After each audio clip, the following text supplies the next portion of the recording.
One India Housel நேர்களுக்கு வணக்கம். நான் உங்கள் ரஞ்சித் கண்ணன். இன்னைக்கு ஐபிஎல் மேட்ச்ல கேகேஆர் vs ஆர்ஆர் மேட்ச் நடந்து முடிஞ்சிருக்கு. ஸோ இந்த ஒரு மேட்ச் பத்தி பேசுறதுக்காக நம்ம கூட கிரிக்கெட் அனலிஸ்ட் ஜீவகன் இருந்திருக்காரு. ஸோ அவர்கிட்ட நிறைய விஷயங்கள் பேசலாம். வணக்கம் ப்ரோ. வணக்கம் வணக்கம் ப்ரோ. இருக்கீங்க? நல்லா இருக்கும் ப்ரோ. நீங்க? இப்போ மேட்ச் முடிஞ்சுச்சு. ஸோ ஃபர்ஸ்ட் ம். மேட்ச் பத்தி நம்ம டீப்பா பேசலாம். முதல்ல இந்த மேட்ச் ரெண்டு டீமுக்குமே ஃபர்ஸ்ட் வின் யார் ஜெயிக்க போறாங்க அப்படின்ற ஒரு இதுதான். ஸோ அதுல கேகேஆர் ரொம்ப ஈஸியாவே ஜெயிச்சிட்டாங்க அப்படின்னு நம்ம சொல்லலாம். ஸோ இந்த மேட்ச் பத்தி உங்களுடைய ஒப்பீனியன் என்ன முதல்ல? கண்டிப்பா ரெண்டு டீமும் ஒரு பெரிய லாஸ்ல இருந்து தான் வந்தாங்க. இது ராஜஸ்தானும் ஒரு 280 ரன்ஸ் ஹிட் பண்ணிட்டு வராங்க. இவங்க கேகேஆரும் வந்து ஆர்சிபி கிட்ட ஒரு 16 ரன்ஸ்லயே டிஃபெண்ட் டிஃபெண்ட் பண்ண முடியாம தான் வந்தாங்க. எங்களுக்கு வந்து இது வந்து டாஸ் வந்து குரூஷியலா இருக்கிற மாதிரி தான் இருந்துச்சு இந்த மேட்ச். ஏன்னா ஆஃப்டர் 10 ஓவர்ஸ் டியூவும் வந்துச்சு. ஆமா. ஸோ ம். ம். ஓகே. ஸோ இதில் வந்து ராஜஸ்தான் தான் ஃபஸ்ட்டு பேட் பண்ணுறாங்க. ஸோ ஆமா இதுக்கு முன்னாடி சேசிங்கில் நம்ம பார்த்தோம் எவ்வளோ ஃபஸ்ட் மேட்ச் எவ்வளோ அடிச்சாங்கன்ட்டு. பட் இந்த ஆமா ஆமா. மேட்ச்ல 150 கூட அவங்களால ரீச் பண்ண முடியல. ஸோ அந்த அளவுக்கு கண்டிப்பா தான் கேகேஆர் பவுலிங் இல்லை அவங்க பேட்டிங் வீக்கா ராஜஸ்தானுக்கு. பவுலிங் பிளஸ் வந்து கண்டிஷன்ஸும் நிறைய மாறி இருக்குன்னு சொன்னோம். ஒரு ஹைதராபாத்துக்கும் இந்த குவஹாட்டியும் நம்ம ப்ரீவியஸா பிக் ஸ்கோர்ஸ் பார்த்துருப்போம். பட் இன்னைக்கு வந்து பிச் வந்து கொஞ்சம் ஸ்பின் வந்து டேர்ன் ஆஃபர் இருந்துச்சுன்னு தான் சொல்லணும். ஏன்னா நம்ம பவர் பிளேல டீசெண்டா போட்டு நாங்கள் பேச ஆல்ரெடி அவங்களுக்கு இருக்கிற ஹர்ஷித் ராணா அண்ட் இவங்க வைபவ் வரோட நல்லா போட்டிருந்தாங்க. அந்த பவர் பிளேக்கு அப்புறம் இன்னைக்கு அவங்க சேஞ்சா கொண்டு வந்த மொயின் அலி வந்து சூப்பரா பண்ணியிருந்தாருன்னு தான் சொல்லணும். அந்த அவங்களோட அந்த மொயின் அலி அண்ட் வருண் சக்கரவர்த்தியோட 8 ஓவர்ஸ் பெரிய ரோல் பிளே பண்ணுச்சுன்னு தான் சொல்லணும் இந்த ஆரோட விக்கெட். இன்னொரு பக்கம் சுனில் நரேன் இல்லை இந்த மேட்ச்ல. சுனில் நரேன் இல்லாமல் ஃபர்ஸ்ட் மேட்ச் இந்த வருஷம் அவங்க ஆடுறாங்க. அதுக்கு பதிலா தான் மொயின் அலி வந்திருக்காரு. சுனில் நரேங்க ரீப்ளேஸ் பண்ணிட்டாரா இவர் மொயின் அலி சரியா நினைக்கிறீங்க? 100% சொல்ல முடியாது. பிகாஸ் சுனில் நரேன் வந்து லாஸ்ட் சீசனோட MVP. ஸோ சுனில் நரேன் போறோம்னா பேட்டிங் பிளஸ் bowling ரெண்டுமே ஒரு பெரிய இது. இன்னைக்கு நல்லா பண்ணாரு அஃப்கோர்ஸ் மொயின், பட் பேட்டிங்ல அவர் ஸ்ட்ரகிள் பண்ணதும் பார்த்தோம் நம்ம. அந்த அளவுக்கு இது அப்போதான் தான் ரொம்ப ஒரு ஆரம்பிச்சாரு. அடிச்சாரு.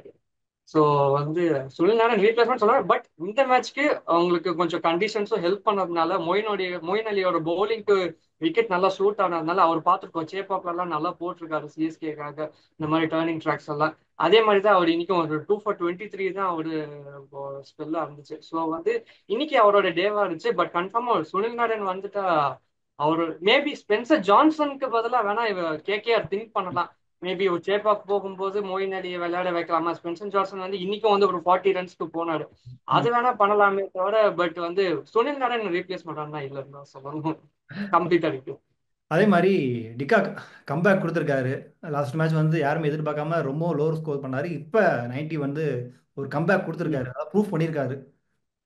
ஆமா. பேட்டிங். ஆக்சுவலா எக்ஸ்பெக்ட் பண்ணது வந்து மேபி கேகேஆர் குட்பாஸோட போவாங்கன்னு தான் expectation எனக்கு பர்சனலா இருந்துச்சு. ஏன்னா வந்து குட்பாஸ் இப்ப கரண்ட்லி நிறைய கிரிக்கெட் விளையாடிட்டு இருக்காரு. டிகாக்கும் SI20 பாத்தீங்கன்னா நம்பர் 4 விளையாடிட்டு இருந்தாரு. கொஞ்சம் அவுட் ஆஃப் பொசிஷன்ல இருந்தாரு.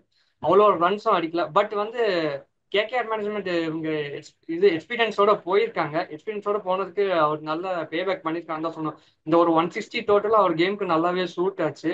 நல்லா ஒரு 97 ரன்ஸ் வந்து ஃபுல்லா ஒரு கம்ப்ளீட்டா ராஜஸ்தான் கிட்ட இருந்து கேம் எடுத்துட்டாருன்னு தான் சொல்லணும். சிங்கிள் ஹேண்டடாகவே சேஸ்ல. ஓகே. அது மட்டும் இல்லாமல் கேகே தான் டாஸ் வின் பண்ணாங்க. வின் பண்ணி அவங்க ஃபீல்ட் சூஸ் பண்ணுறாங்க. மேபி சுனில் நரேன் இல்லாததுனால தான் அவங்க சூஸ் பண்ணாங்களா இல்லாட்டி எப்பயும் போல பேட்டிங் எடுத்துருப்பாங்களா? ஆப்வியஸா இப்போ ஆல்மோஸ்ட் எந்த டீமுமே வந்து பவுலிங் ஃபர்ஸ்டா சூஸ் பண்ணும். ஆல்சோ வந்து இப்போ ஆல்ரெடி நான் சொன்ன மாதிரி குவஹாட்டில டியூ ஃபேக்டர் இருக்கு. டியூ ஃபேக்டர்னாலே அன்னைக்கு ரொம்ப ஹாட் அண்ட் ஹியூமிடா இருந்துச்சுன்னா டியூ ஃபேக்டர் வந்து எக்ஸ்பெக்ட் பண்ணுவாங்க. ஸோ அதை கால்குலேட் பண்ணி தான் வந்து கேகேஆர் அண்ட் அஜித்யானே போல் ஃபர்ஸ்ட் போயிருக்காங்க. அண்ட் நம்ம ரிசல்ட்லேயே தெரியுது. ஃபர்ஸ்ட் ராஜஸ்தானும் ஆக்சுவலா ஃபர்ஸ்ட் 10 ஓவர்ஸ் நல்லா பவுலிங் போட்டாங்க. 70 for 2 இருந்துச்சு அஜிங்கியா ரஹானே அவுட் ஆகுறப்போ. பட் நீங்க அதுக்கு அடுத்து பார்த்தீங்கன்னா கரெக்டா அந்த டைம்ல ஒரு நைன்த் ஆஃப்டர் ஒரு 9:45 அப்புறம் தான் டியூ செட் ஆயிருக்கு. அப்புறம் பாத்தீங்கன்னா நீங்க அடுத்த 80 ரன்ஸ் பாத்தீங்கன்னா ஒரு 8 ஓவர்ஸ்லயே அடிச்சு முடிச்சிட்டாங்க கேகேஆர். ஸோ அதுதான் எனக்கு தெரிஞ்சு கம்ப்ளீட்டா அதுதான் ரீசன் சொல்ல மாட்டேன். பட் அது ஒரு ஃபேக்டரா ப்ளே பண்ணிருக்குன்னு தான் நான் சொல்லுவேன். இல்லை, இன்னொரு பக்கம் 200+ அடிச்ச டீம் அவங்க 150 ஆமா. இது பண்றது வந்து ஏன்னா இப்போ 200 அப்படின்றதே ஒரு நார்மலைஸ் ஆகிட்டாங்க ஐபிஎல்ல. இப்போ 150ன்றது கண்டிப்பா. ரொம்ப ஈஸி ஈஸி ரன் தானே இது உங்களுக்கு. கண்டிப்பா கண்டிப்பா 115 ஈஸி டார்கெட். பட் அவங்களோட எஃபர்ட்ஸ் இன்னைக்கு ஆல்சோ அவங்க ராஜஸ்தானோட நெகட்டிவ்ஸ் பாத்தீங்கன்னா வனிந்த அசரங்கா நம்ம கேகேஆர் சேஞ்ச்ல மொயின் அலி வந்து சூப்பரா பண்ணி கொடுத்தாரு அட்லீஸ்ட் ஒன் டிபார்ட்மெண்ட்ல. ம். ஆர்ஆரோட வனிந்த அசரங்கா கொஞ்சம் டிசப்பாயிண்டிங்கா தான் இருந்துச்சு. அவங்க பவுலிங் வந்து சரி நிறைய ஷார்ட் பால்ஸ் போட்டுருந்தாங்க. இன்சைட் த 10 ஓவர்ஸே வந்து அவர் கொஞ்சம் 2 ஓவர்ஸ் 20 போயிருந்தாரு. ஸோ அது வந்து ராஜஸ்தான் ராயல்ஸ்க்கு ஒரு பெரிய லெட் டவுனா இருந்துச்சுன்ட்டு நான் ஃபீல் பண்றேன். கேகேஆருக்கு முதல் வெற்றி, ஆர்ஆருக்கு ரெண்டாவது கண்டினியூவா லாஸ் பண்றாங்க. என்னதான் பிரச்சனை? ஆர்ஆர்ல பேட்டிங்கும் கொஞ்சம் சொதப்பலா இருக்கு, பவுலிங்கும் சொதப்பலா இருக்கு. இல்ல டீமே ஆக்ஷன்ல இருக்கும்போதே மூவ் பண்ணிட்டாங்களா? ஆப்ஷன் சொன்னீங்க, நான் வந்து ரிட்டென்ஷனுக்கே போவேன் ஆக்சுவலா. ஏன்னா சிம்ரன் நெட்மேல் போட்டிங் கூட அப்பத்துல இருந்தே அது ஒரு பெரிய டிபேட்டா இருந்திருக்கு. ஏன்னா நீங்க ஆப்ஷன்ல பாத்தீங்கன்னா ஒரு மார்க்கஸ் சாய்னஸ் எடுத்துக்கோங்க, ஒரு லியம் லிவிங்ஸ்டன் எடுத்துக்கோங்க, அவங்க எல்லாமே அரௌண்ட் ஒரு 10 crores தான். Ten ten Marcus Stoinis I think 11 நினைக்கிறேன், லியம் லிவிங்ஸ்டன் அண்டர் 10 crores தான் போனார். அப்படி இருக்கும்போது சிம்ரன் நெட்மேல் எனக்கு தெரிஞ்ச ஆப்ஷன் வந்திருந்தா கூட ஒரு 6 or 7 அந்த மாதிரி தான் எனக்கு தெரிஞ்சு போய்ப்பான்னு நான் ஃபீல் பண்றது. பட் அவங்க கோரை ரீட்டைன் பண்ணணுன்ட்டு மேபி திங்க் பண்ணாங்களான்னு தெரியல. அது வந்து எனக்கு ஒரு ஒரு தப்பு பண்ணியிருக்காங்களோன்ற மாதிரி ஒரு ஃபீலிங் வருது. மேபி அந்த அதுக்கு ஒரு பேலன்ஸ் வந்து அவங்க போலிங்கை கொஞ்சம் ஸ்ட்ரென்த் பண்ணிக்கலாமோ தோணுது. ஏன்னா நீங்க பேக்கப்பும் இப்போ ஆரா டீம்ல பாத்தீங்கன்னா பெருசல்ல. ஒரு ஆகாஷ் மத்வால் மேபி அவங்க ட்ரை பண்ணலாம் ஃபியூச்சர்ல. ஒரு குமார் கார்த்திகேயா இருக்காரு ஒரு பட் ஆல்ரெடி இங்க தீக்ஷனா அசரங்கா இருக்கும்போது குமார் கார்த்திகேயா கொண்டு வராங்களா, அது ஒரு கொஸ்டின் மார்க். ஸோ அதுதான் இப்போ அவங்க இருக்கிற டீம்ல வேணா மேபி அவங்க கொஞ்சம் சேஞ்ச் பண்ணலாம். லைக் ஒரு துஷார் தேஷ்பாண்டே ஒரு நியூ பால்ல போற வைக்கலாம். ஏன்னா சிஎஸ்கேக்கு அவரு அகைன் நல்லா போட்டிருக்காரு. பவர் பிளேல தான் அவர் 2 ஓவர் கன்ஃபார்மா போடுவாரு. இல்ல ரன்ஸ் கொடுத்தாலும் ஆனா 3 இவங்க விக்கெட் எடுத்துருவாரு அவரு. ம். தீக்ஷனாக்கும் ஜோஃப்ரா ஆர்ச்சருக்கு ஃபர்ஸ்ட் ஃபருக்கி டிரைவர் அவர் பயங்கரமா ரன்ஸ்க்கு போனா உடனே ட்ராப் பண்ணிட்டாங்க. ஸோ அதான் மேபி இருக்கிற டீம்லேயே அவங்க எனக்கு தெரிஞ்சு மேபி ரீஷஃபிள் பண்ணா ஸ்டில் இட்ஸ் டூ early. ஏன்னா அவங்க ஃபேஸ் பண்ண டீம்ஸும் லாஸ்ட் சீசனோட ஃபைனலிஸ்ட் எஸ்ஆர்ஹெச் கேகேஆர். அதுவும் நியூ கேப்டன் டியான் பராக் பாவா அவர் என்ன பண்றதுன்னு தெரியாம தான் இருக்கிறாரு அவர் கொஞ்சம். ஸோ ரொம்ப ஏர்லி தான், பட் பார்ப்போன்ற மாதிரி தான் இருக்குது. ஏன்னா பேட்டிங்ல நாம சஞ்சு இல்லாட்டி ஜுரல் இவங்க 2 பேரும் தான் நம்பி இருக்க வேண்டியதா இருக்கு. ஆர்ஆரே மொத்தமே மொத்தமா மேல அவ்வளவு கான்ஃபிடென்ட் வர மாட்டேங்குதா இருக்கும். ஆமா, இன்னும் நிறைய பிளேயர்ஸ் அவங்களுக்கு ஃபயர் பண்ணாம இருக்காங்க. இப்போ ஒரு எஸ்எஸ்பி ஜெய்ஸ்வால் இருக்கட்டும், இந்தியன் டீம் ஆல் 3 ஃபார்மேட்ஸ் விளையாடுற பிளேயரா இருக்காரு. அவர் இன்னும் ஃபயர் ஆகல. ரியான் பராகே இன்னும் அவ்வளவா ஃபயர் ஆகல. And even Shimron Hetmyer again அவர் டீசென்ட் பிளேயர். அஃப்கோர்ஸ் அவர் ரீடைன் 14 crore ஒர்த் இல்லைனாலும் அவர் ஒரு நல்ல ஃபினிஷ் பண்ணிருக்காரு. டெல்லி கேபிட்டல்ஸ்க்கு 2020-21 சூப்பரா ஃபினிஷ் பண்ணி கொடுத்தாரு. ஆர்ஆருக்கும் நிறைய கேம்ஸ் நல்லா ஃபினிஷ் பண்ணி அவர் இன்னும் ஃபயர் ஆகணும். ஸோ இன்னும் நிறைய விஷயங்கள் இருக்கு. இன்னும் தான் அவங்க பிளேயர்ஸ் இன்னும் அவங்களோட 100% பொட்டன்ஷியலுக்கு விளையாடணும்னு தோணுது. ஓகே, இன்னொரு பக்கம் ரியான் பராகுடைய கேப்டன்சி மீதும் குற்றச்சாட்டு வைக்கப்படுது. அவர் சரியா பண்ண மாட்டாரு, டீம் மேனேஜ் பண்ண மாட்டாரு, அந்த ஏஜ் பத்தல அப்படின்ட்டு. அதை எப்படி பாக்குறீங்க நீங்க?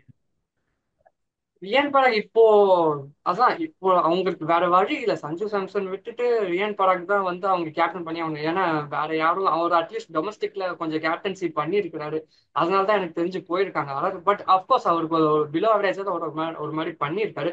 ஒரு சில சின்ன சின்ன மூவ்ஸ் நல்லா இருந்துச்சு. இப்போ ஒரு வனிந்த வசங்க வந்து பேட்டிங் ரொம்ப எனக்கு ஆக்சுவலா வந்து பிடிச்சிருந்தது. ஏன்னா அவர் இந்த லங்கா பிரீமியர் லீக்லாம் அவர் வந்து ஹையஸ்ட் ரன் கெட்டரா கூட இருந்திருக்காரு ஒரே ஆமா. சீசன்ல. Highest run getter plus top wicket டேக்கர்லாம் தான் இருந்துக்காரு. ஸோ ஒரு டீமா இருந்தா ஒரு பிளேயர் ஒரு ஃபுல் பொட்டன்ஷியல் யூஸ் பண்றது தான் அது. ஒரு சில விஷயங்கள் இந்த மாதிரி சின்ன சின்ன பாசிட்டிவ்ஸ் இருந்தாலும் நிறைய இடத்துல இப்ப நான் ஆல்ரெடி சொன்ன துஷார் தேஷ்பாண்டே வந்து இன்னைக்கு டோட்டலா 16th ஓவர்ல தான் கொண்டு வந்தாரு. அந்த மாதிரி விஷயங்கள்லாம் அவர் இன்னும் கொஞ்சம் சேஞ்ச் பண்ணிக்கணும்னு தான் நான் ஃபீல் பண்றேன். நிறைய இது நெகட்டிவ்ஸும் இருக்குது என் பட கேப்டன்சில. இல்ல இன்னைக்கு ஸ்டேடியம்குள்ளேயே ஒரு ஃபேன் வந்து அவர் காலில் விழுந்து ஆசீர்வாதம் வாங்குறதெல்லாம் பார்த்தோம் நாம. ஆமா ஆமா. அவரோட ஹோம் ஸ்டேடியம் வேற குவஹாட்டி. அவரு நார்த் ஈஸ்ட் கை அவரு. ஸோ நல்ல சப்போர்ட் டாஸ்லாம் கூட நல்ல சப்போர்ட் நிறைய கிரௌட் நல்லா இருந்துச்சு. பட் அன்பார்ச்சுனேட்லி ரிசல்ட்ஸ் தான் அவங்களுக்கு இன்னும் ஃபேவரா அமையல. பட் கண்டிப்பா அஸ்வின் சகாலை மிஸ் பண்ணுவாங்களா அவங்க? டெஃபினட்டா நீங்க அதான் மறுபடியும் நான் அந்த ரிட்டன்ஷன் டாபிக் தான் போகணும். ஏன்னா அஸ்வின் சஹல் ஜாஸ் பட்லர்னு சூப்பர்வான ம். ஸ்குவாடு வச்சிருந்தாங்க அவங்க. ஏன்னா லாஸ்ட் சீசன் டீசெண்டா பண்ணாங்க. 2022 வந்து ஃபைனலிஸ்டா வந்தாங்க. அந்த 2020-2024 அந்த 3 இயருமே அவங்க ஓரளவுக்கு ஒன் ஆஃப் த பெஸ்ட் 3 இயர்ஸ்னு சொல்லலாம் ராஜஸ்தான் ராயல்ஸ் பொறுத்த வரைக்கும். ஏன்னா 3 சீசன்ல 2 ஃபைனல்ஸ், ஒரு சீசன் வந்து குவாலிஃபை 2 வரைக்கும் போனாங்க. ஸோ அதுல வந்து நல்லா பெர்ஃபார்ம் பண்ணுவோம். ஜாஸ் பட்லர் 860 ரன்ஸ் அரௌண்ட் அடிச்சாரு. யூசி வந்து பர்பிள் கேப் வின் பண்ணாரு. அதுக்கப்புறமும் நிறைய விக்கெட்ஸ் எடுத்து கொடுத்தாரு 2023-2024. பட் அவங்க மேபி ஃபியூச்சர்னு பார்த்து யங்ஸ்டருக்காக போயிட்டாங்களான்னு தெரியல ரிட்டன்ஷன் அப்போ.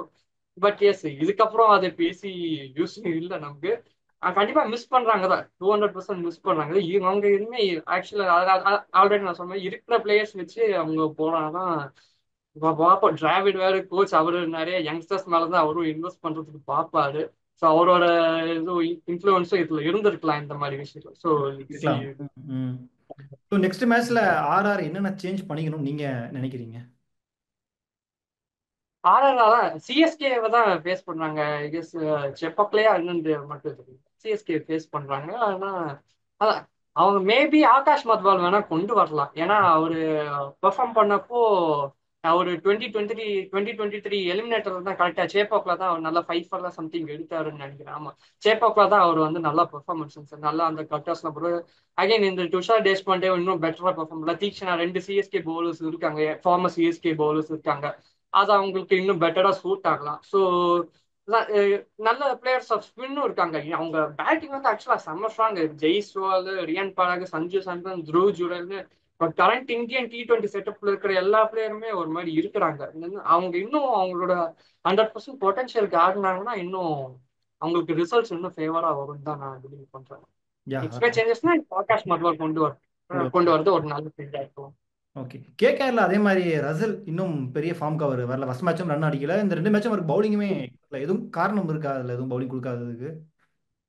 மேபி அவர் இன்ஜுரி ப்ரோன்றதுனால கேகேஆர் இருக்கிற பவுலர்ஸ் வச்சு போகலாம்னு ஃபீல் பண்றாங்கன்னு தெரியல. பேட்டிங் ஃபார்ம் பத்தி நான் ரொம்ப ஏர்லின்னு தான் நான் நினைக்கிறேன். அது விளையாடின ஒரே மேட்ச், அதுவும் சுயேஷ் சர்மா அது நல்ல ஒரு பால்க்கு தான் அவர் அவுட் ஆனாரு. நல்ல ஒரு கேப்டன்சி, ஒரு கரெக்டான டைம்ல சுயேஷ் சர்மா வந்து leg spinner Andre Russell match அப் வச்சு ஆல்ரெடி அவர் 40 ரன்ஸ் போயிருந்தாலும் கொடுத்தாங்க தைரியமா. அதுக்கு அவங்களுக்கு ரிசல்ட்டும் கிடைச்சது. ஸோ ஒரு மேட்ச் வச்சு எனக்கு தெரிஞ்சு ஜட்ஜ் பண்ணிக்க முடியாது. ஓகே. ஜட்ஜ் பண்ண முடியாது. பட் அவர் கண்டிப்பா ரசல் ஒரு மசல் காட்டுவாருன்னு தான். ஓகே. கேகேஆருக்கு நமக்கு சொன்ன மாதிரி பேட்டிங்கும் ஸ்ட்ராங்கா இருக்கு, பவுலிங்கும் அவங்க பயங்கர ஸ்ட்ராங்கா இருக்காங்க. ஆமா, கண்டிப்பா. நான் அவங்க இன்னும் ஃபர்ஸ்ட் மேட்ச் வந்து கொஞ்சம் ஒன் மணி அவுட் பிளே ஆனாங்க. பட் ஸ்டில் அவங்க வந்து இன்னும் நல்ல இதுக்கு வருவாங்கன்னு தான் தோணுது. Okay. Okay. So next match மாறுதா அப்படின்றத ட்ரை பண்ணலாம். இவங்களுக்கு 2வது வின் வருதா? ஆர்ஆருக்கு ஃபர்ஸ்ட் வின் எப்போ வரப்போகுது அப்படிங்கிறத நம்ம வெயிட் பண்ணி பார்க்கலாம். Thanks for your time bro. Thank you. All the best. Thank you. Thank you.